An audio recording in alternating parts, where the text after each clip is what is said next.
Bismillahirrahmanirrahim. Assalamualaikum warahmatullahi wabarakatuh. Salam sejiwa. Saya Pakar Psikiatri di Jiwa Dr. Hazli. Tetamu minggu ini akan menjawab soalan ini. Adakah pejuang-pejuang yang datang ke jiwa hanya wanita? Jawapannya pasti tidak. Penyakit mental tidak pernah diskriminasi. Tidak kira jantina, usia, miskin atau kaya. Diskriminasi berlaku disebabkan oleh stigma. Sebab itu, stigma musuh utama jiwa. Tetamu minggu ini akan berkongsi pengalaman sebagai pejuang kecelaruan obsesif kompulsif atau terma yang sering kita dengar OCD, Obsessive Compulsive Disorder. Kenalkan klien teruna pertama saya di Jiwa menerusi topik OCD, awas, was-was.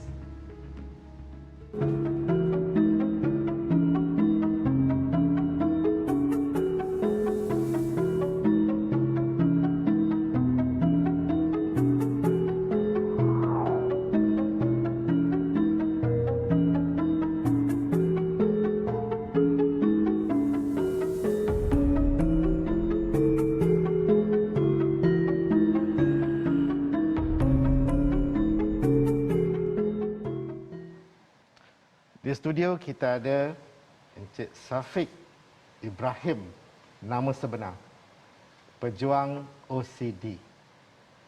Berusia 34 tahun, masih muda orangnya.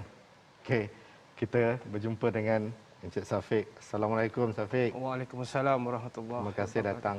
Terima kasih juga TV Hajrah sudi dijemput. Ya, okey Syafiq, bila Syafiq bercadang untuk datang ni, apa perkara pertama datang dalam fikiran? Secara jujurnya lah saya cakap, sebelum ni pun saya tak tahu situasi sakit macam ni. So selepas saya alami, saya rasa ini adalah sesuatu yang perlu diberitahu kepada semua. Bagaimana penyakit ini menyerang, bagaimana penyakit ini mengganggu. Boleh saya katakan mengganggu keseluruhan hidup saya. Oh, okey. Permulaan yang amat cantik Syafiq. Jadi saya nak tanya, Syafiq cakap tadi permulaannya Syafiq sendiri pun keliru. Tidak berapa faham. Boleh tak Syafiq cerita apa gejala-gejalanya, apa perubahannya, apa simptom-simptomnya? Okey, yang pertama dia boleh saya cerita kat sini. Simptom awal ialah kita manusia biasa kan, kadang-kadang kita sibuk dengan kerja harian, kadang-kadang kita siang kita kerja, malam saya kerja kan. So datanglah satu semangat untuk saya sedikit mendalami ilmu agama kan, terutamanya bab fardu ain, bab fiqh kan. Jadi semakin saya belajar benda tu, cuba faham bagaimana ilmu fiqh ni kan, adalah berlaku sedikit, ialah biasa kita manusia kan, ada kesalahan sikit kan. Dan kat situ saya cuba perbetulkan. Tapi yang jadi lain, semakin saya tahu, semakin faham, semakin arif. Yes, betul. Tapi semakin takut. Semakin takut dan semakin jauh ke belakang apa yang saya nak buat tu. Jadi saya confused apa sebenarnya jadi kan. So tak tahu macam mana nak explain dekat orang macam Jadi mana. semakin takut rasa kita ini tidak bukan seorang umat yang taat, betul, yang menjalankan tanggungjawab sepatutnya. Betul. Sampai rasa apa, semayang kita tak sah kan? Tak sah. Contoh kerja sampai malam, kadang-kadang yelah kita kadang-kadang nak buang air semua kan. Jadi rasa macam kita nak jagalah benda tu kan. Tapi semakin jaga, bila semakin jaga, semakin kita rasa kita tidak cukup. Betul. Semakin takut tidak sah ibadah yang kita nak buat itu. Ya, setuju. Dia bermula secara perlahan begitu. Betul, secara perlahan. Jadi apa yang dahulunya yang Syafiq ingat? Air semayangnya ke dahulu? Cara macam kita rasa kita ini tidak bersih ke? Ataupun bila berhadapan dengan najis ke? Bagaimana yang mulanya tu? Yang utamanya saya kena part yang boleh kata najis lah. Contoh bila saya kencing ke, saya buang air besar kan, saya basuh tu, dia sampai satu tahap dia rasa tak cuci, rasa tak suci walaupun dah basuh berkali-kali, tak puas. Sampai kan basuh kaki kanan, air mercik ke kaki kiri kan, basuh kaki, dia main berulang macam tu. Jadi bila yang ada perasaan yang tidak bersih tu, dia buat Syafiq rasa macam mana? Okey. Dia sebenarnya bila jadi keadaan tu, first fikiran kita dah bercelaru kan. Apa sebenarnya sepatutnya dari sudut hukum tu dah jelas dah. Sepatutnya dah basuh, tak ada najis dah. Air merecik ke apa kan, dah tak ada kedai, tak kisahlah. Sepatutnya macam tu. Kan. Sampailah saya terfikir, hukum dah jelas. Sepatutnya dah tak ada apa. Tapi kita tak boleh buat. Jadi kat situlah yang jadi saya, sebenarnya apa kan? Masa tu tercari lagi apa sebenarnya yang jadi kan. Dan selalunya kan Syafiq orang akan mendalami lagi. Yes. Pergi lagi belajar. Betul. Tuntut ilmu lagi, baca buku macam-macam lagi untuk faham. Dan itulah saya buat. Itu yang saya Syafiq buat. mendalami makin kena kan. Asal nak buat benda tu nak cantikkan semayang.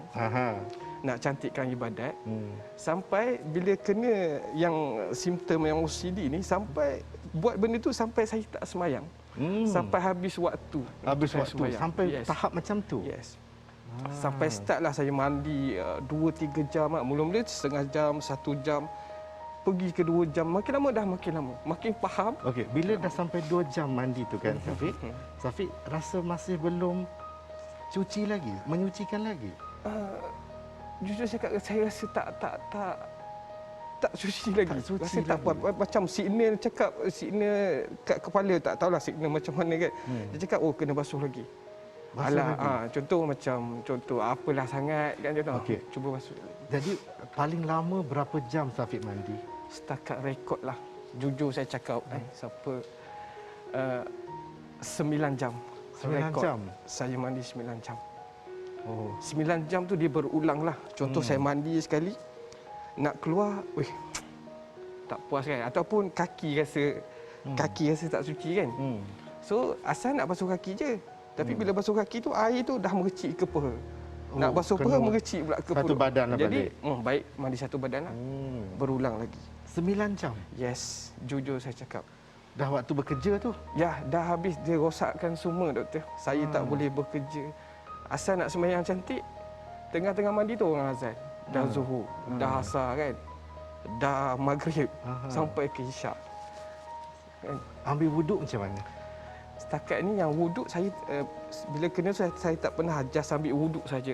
Saya ambil wuduk mandi sekali. Time mandi tu saya last kan saya ambil wuduk sekali. Tapi yang part last itulah kaki. Nak sudahkan kaki tu. Dia tak berkesudahan. Okey. Ini soalan bukanlah sensitif. Kan macam kan kadang-kadang kita kan bila kita buang air kecil kan, kita pun tak pasti kita cuci betul ataupun tidak. Adakah itu menjadi masalah pada Syafiq? Betul. Kadang-kadang contoh bila kita basuh kan, yang isunya kencing tu dah kita dah habis kencing macam orang biasa kan. Masalahnya time nak basuh tu. Contoh kita pergi toilet awam ke semua kan. Bila kita basuh tu air yang merecik kat bawah tu. Maknanya semua saya rasa najis. Dan contoh air bertakung pula dalam toilet tu kan. Kena dia jatuh je air tu satu, saya rasa dah satu tandas tu dah najis. Okey. Memang jadi kesannya sampai mengganggu tujuan asalnya untuk nak cantikkan ibadat kita, sebaliknya kita tak dapat menyempurnakan pun ibadat tersebut. Betul. Jadi dia jadi yang sebaliknya. Yes, dia jadi sebaliknya. Okey. Syafiq, terima kasih. Saya rasa tak boleh nak dapat cantik lagi daripada Syafiq cerita tu. Kita berhenti seketika. Kembali selepas ini. Jiwa ambil masa berehat seketika.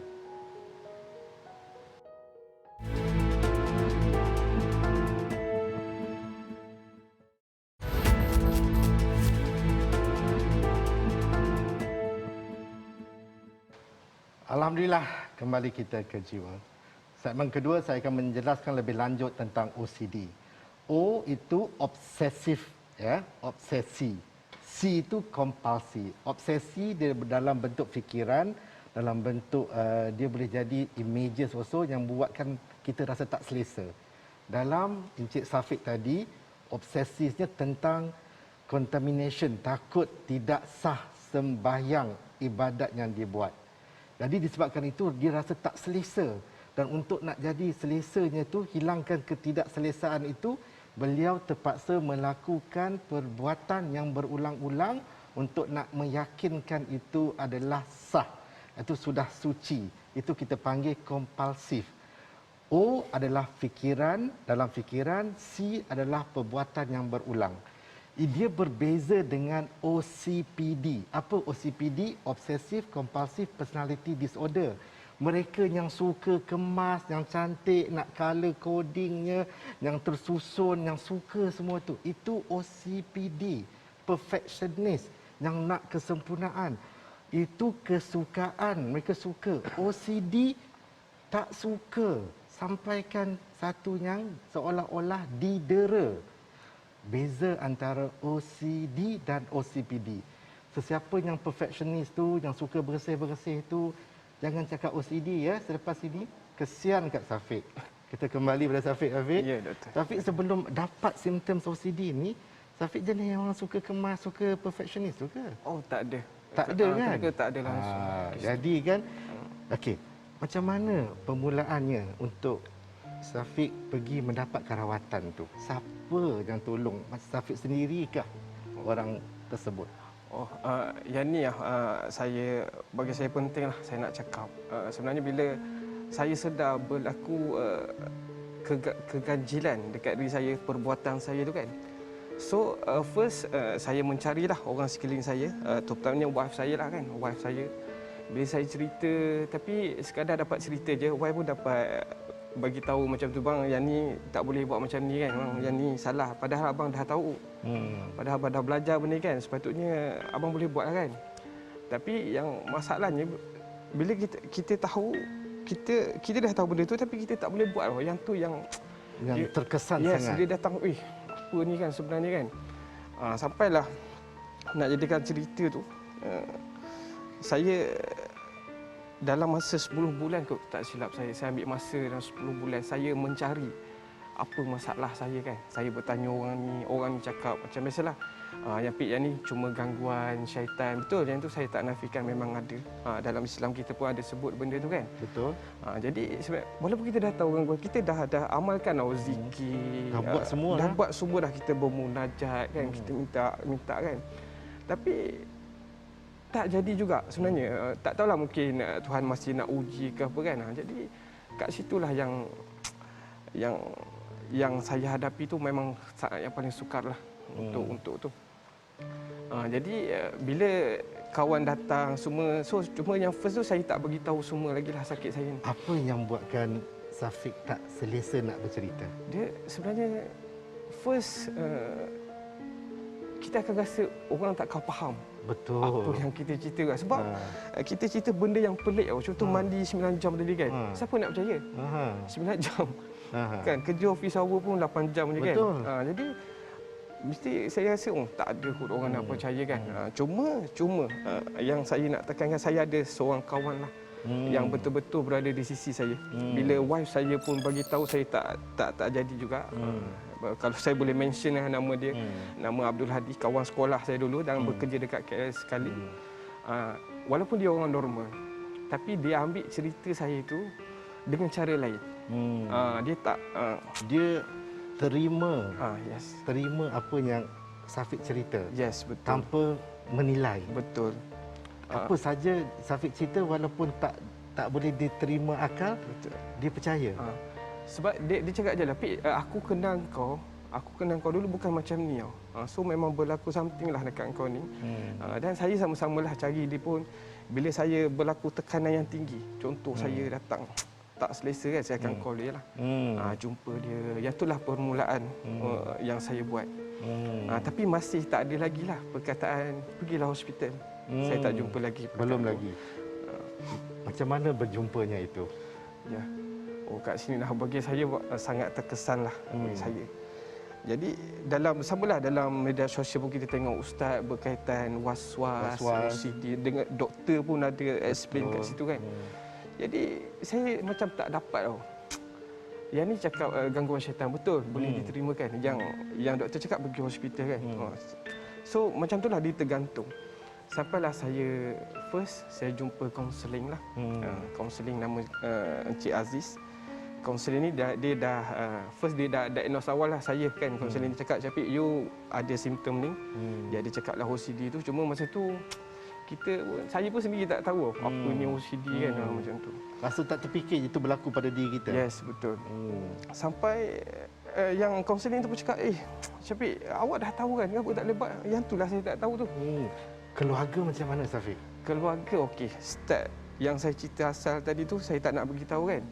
Sampailah ditakdirkan seorang, iaitu mak mertua saya lah. Dia jumpa saya. Keadaan fizikal saya berubah. Jujur cakap, turun berat badan 16 kilo. 16 kilo. Padahal saya makan, tapi saya tak tahu bila saya kenyang, bila saya lapar kan. Jadi kat sinilah bermulanya bila mak mertua saya tu call mak saya kat kampung dan bagi tahu semua adik-adik saya. Dan kat sinilah sokongan berganda saya dapat. Jadi adik-adik saya call. Bila dia dapat tahu, apa respon adik-beradik tu, Syafiq? Cuma adik-adik saya ni sama juga macam kawan saya. Dia kenal saya kan, macam mana kan. So dia cakap, Syafiq, kena balik kampung lah. Masa tu tak boleh rentas negeri kan. So balik kampung lah, kita tengok macam mana. Tapi pada masa yang sama, seorang abang saya tu datang ke KL. Tanpa pengetahuan saya. Dia tengok live saya. Dia kata saya pergi mana, saya pergi kerja mana kan. Sebab dia nak dapatkan apa masalah saya sebenar. Dan yang tu adalah satu bagi saya sangat terkesan mana abang dah. So saya bila macam tu saya dah semakin positif. Belakang saya dah banyak sokongan. Sampailah saya terjumpa seorang ustaz ni. Nama dia Ustaz Wan Junaidi, dia boleh sebut. Saya rasa nak jumpa dia, tak tahu kenapa kan. So balik Terengganu, masa tu ada free untuk rentas negeri, saya balik Terengganu. Dan kat sinilah saya jumpa perkataan hospital. Daripada seorang ustaz? Daripada seorang ustaz. Yang inilah. Sebab sebelum tu dah stigma macam-macam lah. Syafiq, you salah belajar. Kamu ikut sangat dekat syaitan tu kan. Yang tu lah perkataan dia cakap, aku tak nak ikut kan. Tapi padahal dia tak tahu betapa Syafiq sendiri terkesan dan menderitanya sebab tak boleh buat benda yang Syafiq nak buat. Sampai berlaku banyak diskusi saya dengan kawan saya ni. Okey, contoh najis kat situ kan. Kat sini saya rasa najis. Kalau ikut hukumnya tak ada lah kan. So berdiskusi dengan kawan saya, tak najis, kawan saya cakap. Jadi kalau ikutkan, Syafiq dah menjadi pakar najis sebenarnya. Sebab ilmu tu dah terlalu banyak tu. Tapi bila macam tu, contoh dekat pintu kereta kan, contoh taik burung, bila hujan kan saya rasa meleleh, dia pergi sampai tak boleh buka kan. Hukum tak ada tau. So kawan saya cakap, buka lah pintu tu kan. So tak boleh nak buka masalahnya. Bila buka je, kita akan jadi tak selesa lah. Kita akan jadi kepar, kita akan jadi cemas, semua akan jadi. Jadi kan Syafiq, dia memanglah senang untuk kalau kita fikir benda ini ada gangguan memang betul. Tetapi dia ini bukan sekadar itu juga kan. Sebab Syafiq dah buat macam-macam untuk memahami apa yang Syafiq alami. Syafiq, kita berehat sekali lagi. Ya. Jiwa berhenti seketika.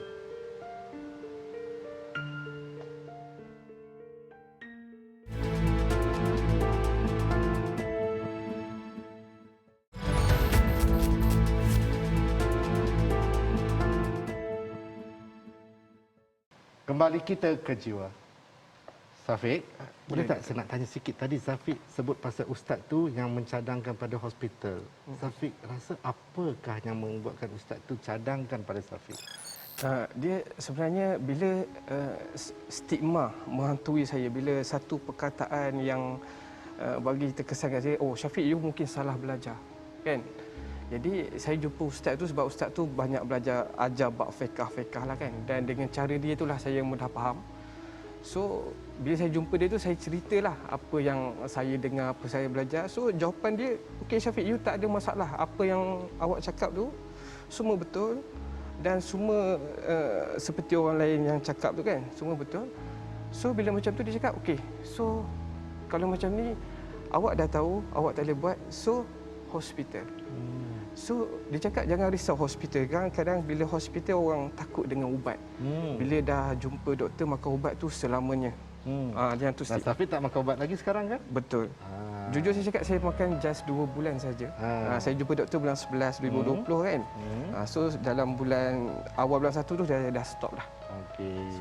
Jadi entah macam mana terkeluar itu, dan itulah mendorong Safiq mendapatkan rawatan. Yes. Safiq, kata terakhir daripada Safiq, apakah pengajaran yang Safiq dapat dan apakah pengajaran yang Safiq nak sampaikan kepada penonton di luar sana? Okey, apa yang saya nak kongsi dan apa yang terpanggil juga untuk saya kongsi kat sini kepada yang pesakit OCD. Sebenarnya secara jujur kita sebenarnya dipilih untuk menghadapi ujian ni, dan kalau kita sabar, kita redha dengan ujian ni, insya-Allah pahala akan dapat. Dan sebenarnya yang saya nak fokus juga, bila kita kena ujian, bukan ujian untuk kita saja, doktor. Maknanya untuk orang sekeliling juga. So saya nak beritahu kat sini, orang yang sekeliling pesakit ni, please sentiasalah apa panggil, membantu dia dan cuba mendengar luahan dia. Mendengar. Yes, bukan menasihati kan? Yes, betul. Mendengar dahulu apa yang dia cakap, apa yang jadi kan. Dan sambil-sambil mendengar tu cubalah menasihat juga macam mana. Betul. Dan cubalah sebanyak mungkin binalah sistem sokongan anda sendiri. Carilah kawan-kawan yang dapat membantu, keluarga, kawan office kan, semua kan. Dan apa yang dekat saya kat situ lah, saya buat sistem sokongan saya tu, budak office bantu saya, bos saya dekat office pun bantu, kawan sekeliling, semua keluarga membantu. Kan, semua membantu saya. Belah-belah ipar saya pun membantu. So yang tu menyebabkan saya lebih positif. Saya sampai sekarang saya boleh cakap saya optimis lah untuk terus membantu orang yang sakit ni juga. Jadi tanpa kita sedarkan, Safiq, OCD menyatukan ramai-ramainya di sekeliling Safiq. Betul. Terima kasih pada Encik Safiq atas perkongsian. Siapa sangka OCD boleh menjadi pembuli yang mendera. Rumusan saya untuk minggu ini, saya harap selepas ini tidak lagi keliru antara OCD dan OCPD. OCD tidak sama dengan OCPD. Satu suka, satu buat sakit hati. Rawatan untuk OCD perlukan kombinasi ubatan, spiritual dan psikoterapi. Was-was boleh ditewas. Itu terakhir dari saya. Kepada mereka di luar sana yang mahu bertanya atau berkongsi, kita jumpa di Clubhouse TV Al-Hijrah selepas ini. Saya, Dr. Hazli Zakaria, pakar jiwa anda, pakar psikiatri di jiwa si pendengar lara. Kita jumpa lagi minggu hadapan. Assalamualaikum warahmatullahi wabarakatuh. Kurniaan yang Maha Esa, tak siapa yang mengerti isi hati lubuk ini.